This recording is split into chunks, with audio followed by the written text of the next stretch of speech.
And the pain that I'm going through right now, it's unbearable right now. She took a bullet for her sister.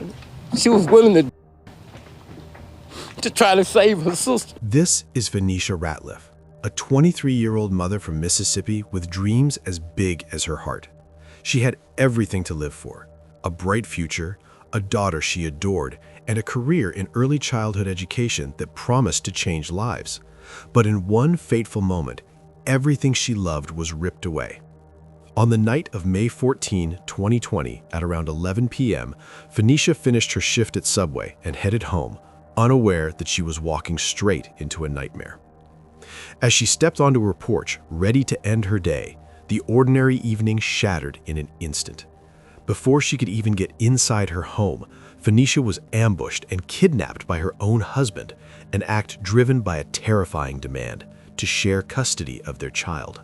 But that was just the beginning.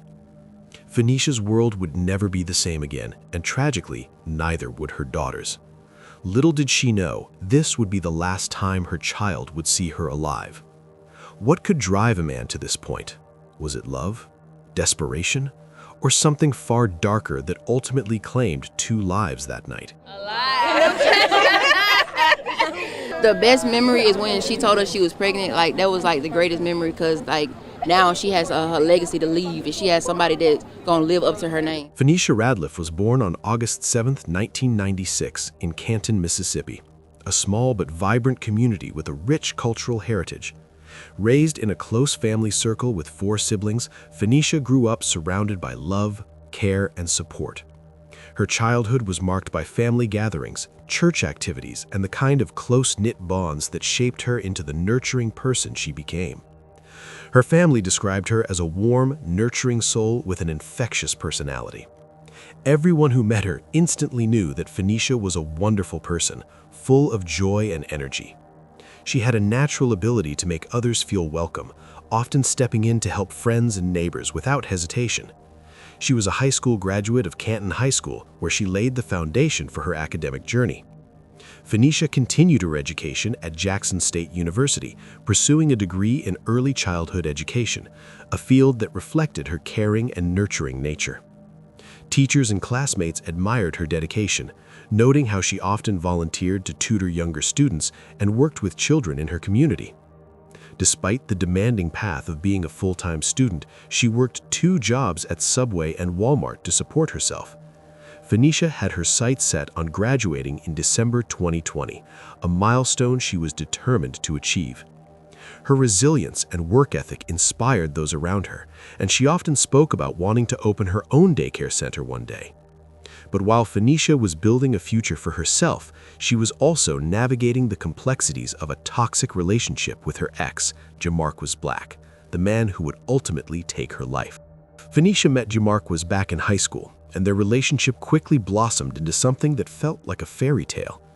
They shared a love that seemed to promise a bright future, full of dreams and aspirations.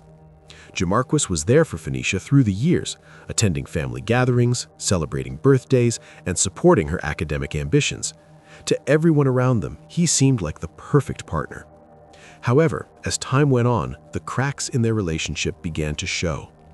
In early 2019, Phoenicia discovered that she was pregnant. While she embraced the news with love and optimism, Jamarquis did not share her excitement. His response to the pregnancy was one of reluctance, which marked the beginning of a downward spiral in their relationship. But that was just the beginning. Phoenicia's pregnancy progressed, Jamarquis grew more distant and began exhibiting controlling behavior.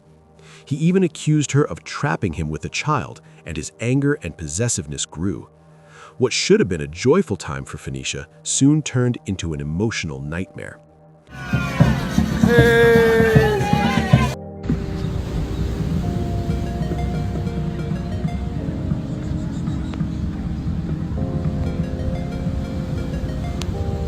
He started manipulating her, controlling her, and even stalking her, showing up at her school and work, at once even climbing through her window to watch her while she slept. Despite this, Phoenicia tried to hold the relationship together, hoping that things would change. What outsiders saw was a picture of happiness. sweet captions, affectionate gestures, and milestones that painted the image of a young couple preparing for parenthood. To friends scrolling through her posts, Phoenicia appeared to be living a love story. Yet beneath the surface, she was enduring manipulation, intimidation, and fear. Family members later recalled how Phoenicia often masked her pain, reluctant to expose the turmoil she was facing. She wanted to protect her daughter's future and believed that keeping up appearances might shield her from judgment or gossip. The contrast between her public persona and private reality was stark. While social media captured moments of joy, the truth was that Phoenicia was fighting to hold herself together in a relationship that was unraveling. The facade of perfection only made the hidden cracks more dangerous, as her suffering remained invisible to most who thought they knew her story. In November 2018, Phoenicia welcomed her daughter Jordan Black into the world. The birth was a moment of pure joy for her, yet it carried a bittersweet edge. While she was overflowing with love for her child, her relationship with Jamarquis was unraveling. Determined to give Jordan the stability she deserved, Phoenicia tried to hold the relationship together. She clung to the hope that the man she had once loved could change, but the reality was far different. Jamarquis's behavior grew increasingly controlling. Whenever they argued, he would take Jordan to his father's house, sometimes keeping her there for days. It became a cycle of emotional manipulation, with Phoenicia forced to endure his tactics in silence. Despite the turmoil, she pressed forward. Balancing motherhood, her studies at Jackson State University, and 2 jobs, Phoenicia showed remarkable resilience. She dreamed of building a future where Jordan could thrive.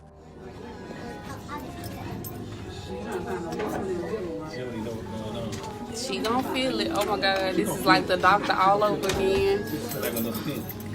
Okay, Joy. Dun, dun, dun.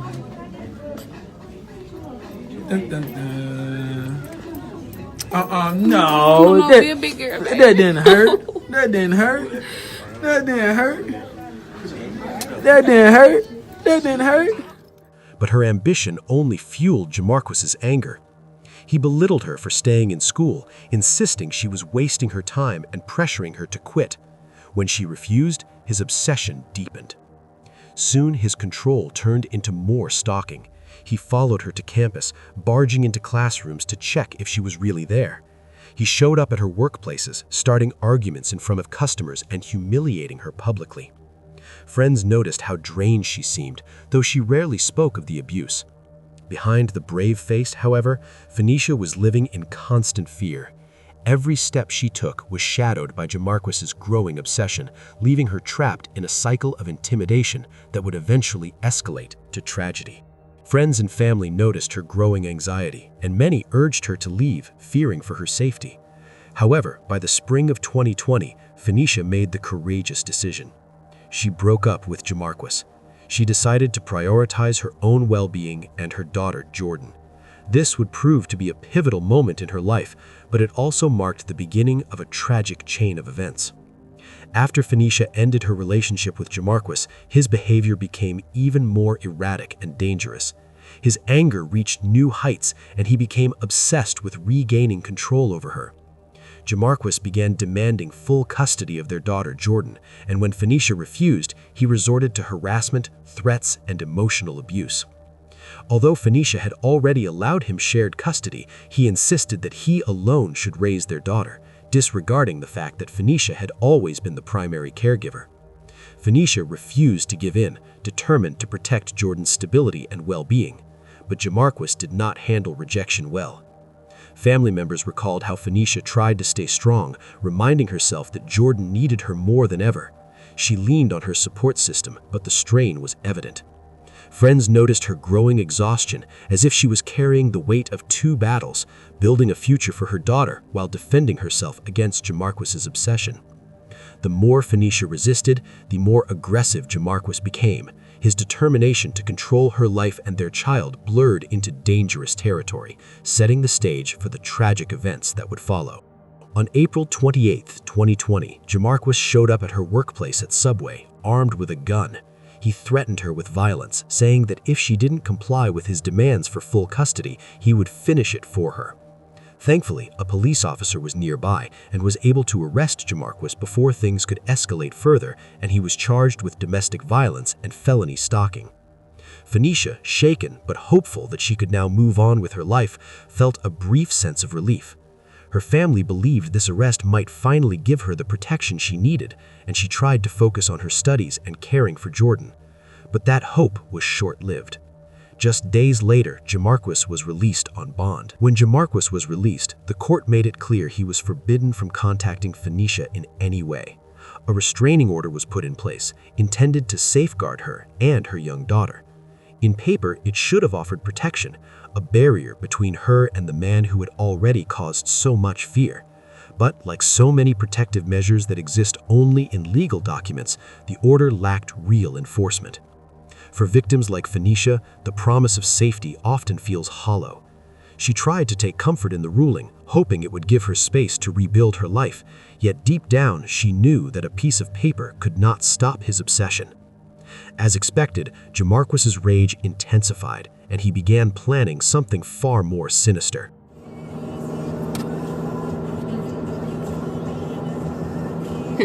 Somebody cute. Oh.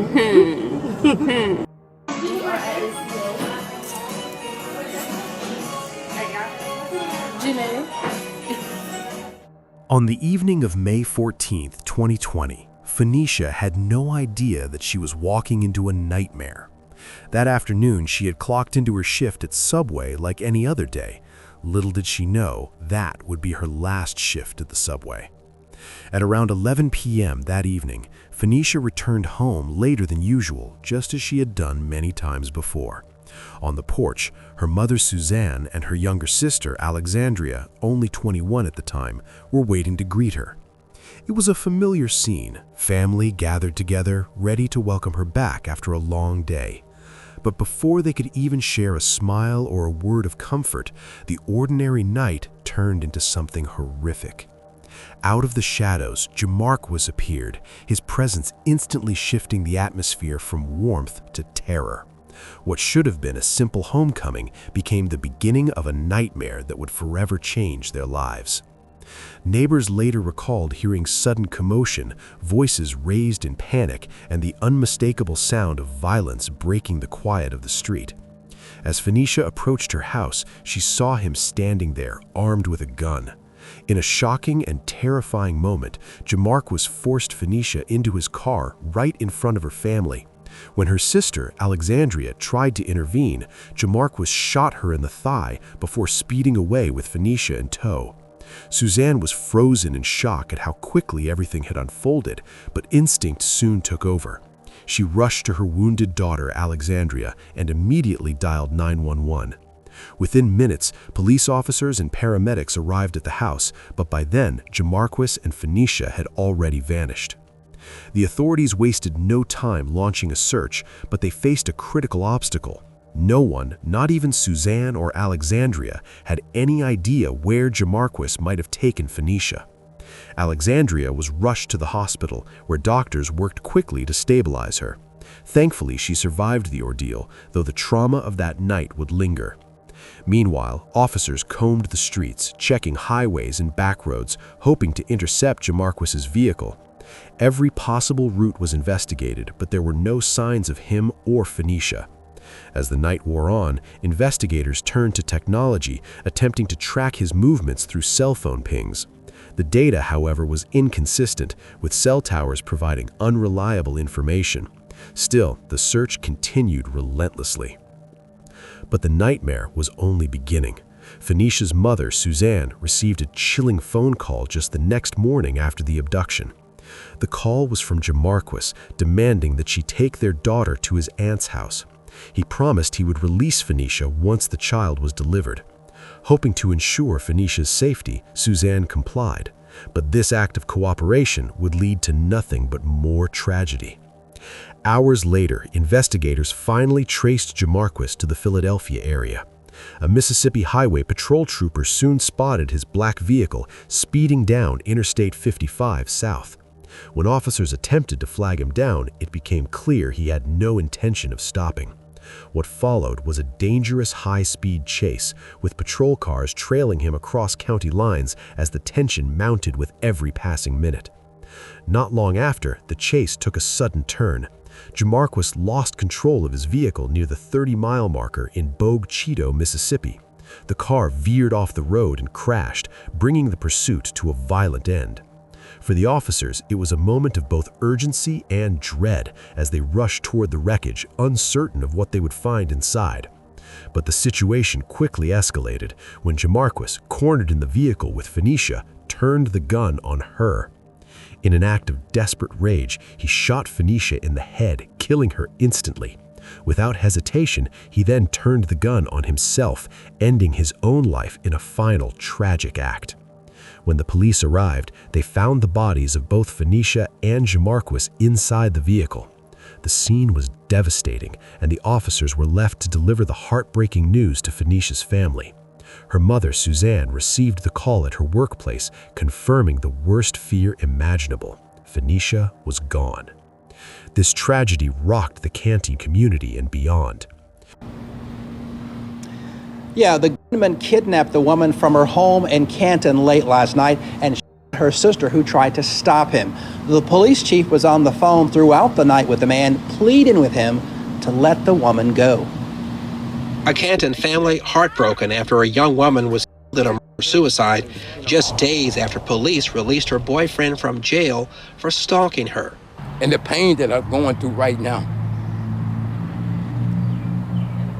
it's unbearable right now. A Friday morning police chase ended after Jamarquis Black crashed on I-55 in Lincoln County. Police say Black shot and killed 23-year-old Phoenicia Ratliff. He then turned the gun on himself. Eugene Ratliff is the young woman's uncle. I love my niece to there's nothing I wouldn't do for my family. And I wasn't even able to be there to try to help her. Police say the drama started late Thursday night after Black kidnapped Ratliff from her Canton home. Black shot Ratliff's younger sister in the thigh when she tried to stop the abduction. I'm so proud of her. She took a bullet for her sister. She was willing to try to save her sister. The deadly shooting happened 4 days after authorities say Black was released from jail. Ratliff filed stalking and domestic violence charges against him last week. Police and the family believe Black was angry with Ratliff because he wanted custody of the couple's 1-year-old daughter, Jordan. She tried to be civil with him. That didn't work. Ratliff's sister in the leg, but she is expected to be okay. Ratliff herself, according to her family, was supposed to graduate from Jackson State University this fall with a degree in childhood education. Live in Canton, Ross Adams, 16 WAPT News. We begin tonight in Canton, where friends and family remember a 23-year-old Jackson State student who was shot and killed yesterday. As 3 on your sides, Chelsea Sellers reports, the loss of Phoenicia Ratliff has left many shocked and saddened. Balloons flying high for Phoenicia Ratliff in Canton. Her mother, Suzanne Ratliff, holding back tears as she lets them go. But in honor of Phoenicia, fly high, baby. God got you. Ratliff was a 23-year-old at Jackson State University. She was a member of Zeta Phi Beta sorority, known among her line sisters as the Peacemaker. And Phoenicia was a very peaceful person, and we was the ones on the line that loved to eat, you know. And everybody can be so mad, but she'll always be that person that's very positive about the whole situation. And even when I try to be down and stuff, you know, she always say stuff to uplift me. Police say Ratliff's ex-boyfriend her sister and kidnapped her Thursday night. Ratliff reportedly had a restraining order against Jamarquis Black due to domestic violence. Early Friday, Mississippi Highway Patrol spotted Black's car and chased him down I-55 to the Bogue Chitto exit. Police say Black shot Ratliff, then turned the gun on himself. Both of them died from their injuries. She is now a missing piece to our line, and we cherish our line sisters because that's a bond and a sisterhood that is so unexplainable. Like, she's like blood to us, and we love her, and for us to show up and be a support to her and her family at this time of need was more than enough amazing for us. We asked the sorority sisters to share their best memory of Ratliff. A lot. Oh. They chose to share one of the most memorable, when Ratliff said she was going to be a mom. The best memory is when she told us she was pregnant. Like, that was like the greatest memory, because like now she has her legacy to leave, and she has somebody that's gonna live up to her name. Chelsea Sellers, 3 on your side. Phoenicia was laid to rest in Madison County, Mississippi, with family, friends, and even strangers gathering to mourn her loss. But for Phoenicia's young daughter, Jordan, the loss was even more profound. Too young to understand, she would grow up without any memory of the mother who had loved her deeply. Phoenicia was laid to rest at Onisha Burke's Memory Garden Cemetery in Canton, Madison County, Mississippi. The funeral drew a remarkable crowd: family, friends, classmates, and even people who had never met her but were touched by her story. They gathered not only to mourn her loss, but also to honor the vibrant young woman she had been. The service became a celebration of her life. Professors from Jackson State University spoke of her dedication to education, while co-workers remembered her determination and kindness. Childhood friends shared memories of her laughter and warmth, painting a picture of someone who carried joy wherever she went. For the community, Phoenicia's burial was more than a farewell. It was a moment of collective grief and reflection. Her story had resonated far beyond her immediate circle, inspiring conversations about resilience, motherhood, and the urgent need for stronger protections against domestic violence and stalking. Even in death, she brought people together, leaving behind a legacy that continues to echo in Canton and beyond. Phoenicia's story is one of dreams interrupted, a life cut short, and a young mother's unwavering determination to create a brighter future for herself and her daughter. She embodied resilience, working multiple jobs, pursuing her education, and nurturing her child, all while navigating the storm of a toxic relationship. Her tragic death stands as a painful reminder of how cycles of abuse and control can escalate into unimaginable violence. Choosing herself and her daughter should have been a moment of empowerment, yet it became the very decision that cost her life. Her experience highlights the urgent need for stronger protections against domestic violence and stalking. Too often, restraining orders and arrests exist only as words on paper, offering victims little real security. Phoenicia's case underscores the gaps in enforcement and the devastating consequences when those gaps are left unaddressed. It calls for systemic change, laws with teeth, resources for survivors, and communities that refuse to ignore warning signs. Phoenicia Ratliff was more than a victim. She was a young woman with ambitions, a deep love for her daughter, and a future she was determined to build. Her death is a stark warning of the dangers posed by unchecked anger and obsession, but it is also a call to action. Her story should inspire others to recognize the signs of abuse, to seek help, and to break free from toxic relationships before it is too late. May her memory serve as both a cautionary tale and a beacon of hope. May her life remind us that justice must not only prevail after tragedy, but that it must work to prevent tragedy in the first place. And may Phoenicia's legacy continue to push society toward compassion, accountability, and the protection of those most vulnerable. What do you think about it? Let us know in the comments below. And if you found this story intriguing, please like, share, and don't forget to subscribe for more stories like this.